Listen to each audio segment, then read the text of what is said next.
السلام علیکم dear viewers, آپ کے favourite informative channel Saqib info سے آپ کی خدمت میں حاضر ہیں۔ ہمارا آج کا ٹاپک ہے صوبہ خیبر پختونخوا کا ایک خوبصورت ضلع بنوں۔ ضلع بنوں ایک اہم ترین خوبصورت شہر ہے جو کہ وزیرستان کے ساتھ واقع ہے۔ اس شہر کی بنیاد 1848 میں ایڈورڈ نے ڈالی۔ برطانوی راج میں بنوں شہر کو ایک اہم سرحدی شہر کی حیثیت حاصل تھی۔ بنوں ایک سرسبز شہر ہے۔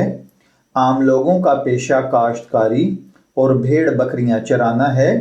اس کے علاوہ صنعتوں میں کپڑا اور گنے کے کارخانے بھی یہاں موجود ہیں۔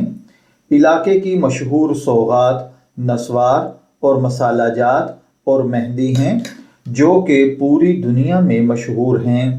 یہاں کی مشہور شخصیات میں صوبہ خیبر پختونخوا کے وزیر اعلیٰ اکرم خان درانی اور سابق صدر غلام اسحاق خان شامل ہیں۔ یہاں ایک یونیورسٹی، 4 ڈگری کالج، ایک پولی ٹیکنیک کالج، ایک کامرس کالج، ایک ایلیمنٹری کالج اور 10 سے زیادہ ہائی سکولز ہیں۔ اس کے علاوہ کرم گڑھی میں 2 پانی کے بجلی گھر اور ایک پانی کا ڈیم باران ڈیم تعمیر کیے گئے ہیں۔ بنوں جغرافیائی اور تاریخی و سیاسی لحاظ سے ایک اہم مقام پر واقع ہے۔ بنوں ایک طرف افغانستان سے اور دوسری طرف پنجاب کے ساتھ ملا ہوا ہے، اس لیے ماضی میں بیرونی فاتحین کی گزرگاہ رہا۔ یہ انڈیا تک رسائی کا مختصر مگر مشکل ترین راستہ تھا۔ بیرونی فاتحین مغربی دروں سے نیچے اتر کر بنوں سے ہوتے ہوئے آگے پنجاب پھر ہندوستان کا رخ کرتے۔ ان فاتحین کے لیے بنوں معمول کا راستہ ہوتا تھا اور اکثر و بیشتر بنوں فاتحین کا نشانہ بنتا۔ ہر فاتح اسے زیر و زبر کرتا اور کافی نقصان پہنچاتا۔ ماضی میں بنوں افغانستان کا ایک صوبہ ہوا کرتا تھا مگر مرکز سے کٹا ہوا بہت دور واقع تھا۔ بنوں افغانستان اور ہندوستان کے سنگم پر واقع تھا۔ یہ افغانستان کے انتہائی مشرقی کونے پر اور ہندوستان کے انتہائی مغربی کونے پر واقع ہے۔ گویا ہر دور میں بنوں مرکز سے کافی دور رہا، اس لیے اس لحاظ سے بنوں ایک دور افتادہ وادی سمجھا جاتا تھا۔ چونکہ یہ بیرونی فوجوں کی گزرگاہ کی زد میں رہا، ہر دور میں تباہ و برباد اور تخت و تاراج ہوتا رہا، تہذیب و تمدن اور تجارتی ترقی سے دور رہا، البتہ ہمیشہ آزاد رہا یا نیم آزاد رہا، سو اپنے رسم و رواج کے مطابق یہاں کے لوگ زندگی بسر کرتے رہے۔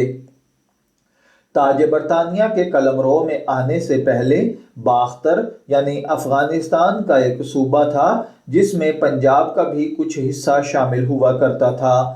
بنوں واحد ضلع ہے جہاں مغرب کی طرف کوئی شاہراہ نہیں ہے جیسے خیبر کی شاہراہ، لیکن اب اکرم خان درانی کی کوششوں سے غلام خان پھاٹک تک شاہراہ کی تعمیر پر کام ہو رہا ہے۔ اس شاہراہ کی تعمیر سے کابل تک فاصلہ خیبر کے مقابلے میں کئی 100 کلومیٹر کم ہو جائے گا۔ ضلع بنوں کا کل رقبہ 1227 مربع کلومیٹر ہے۔ یہاں فی کلومیٹر 666 افراد آباد ہیں۔ 2004-05 میں ضلع کی آبادی 8,17,000 افراد پر مشتمل تھی۔ دیہی آبادی کا بڑا ذریعہ معاش زراعت ہے۔ کل قابل کاشت رقبہ 74,130 ہیکٹرز ہے۔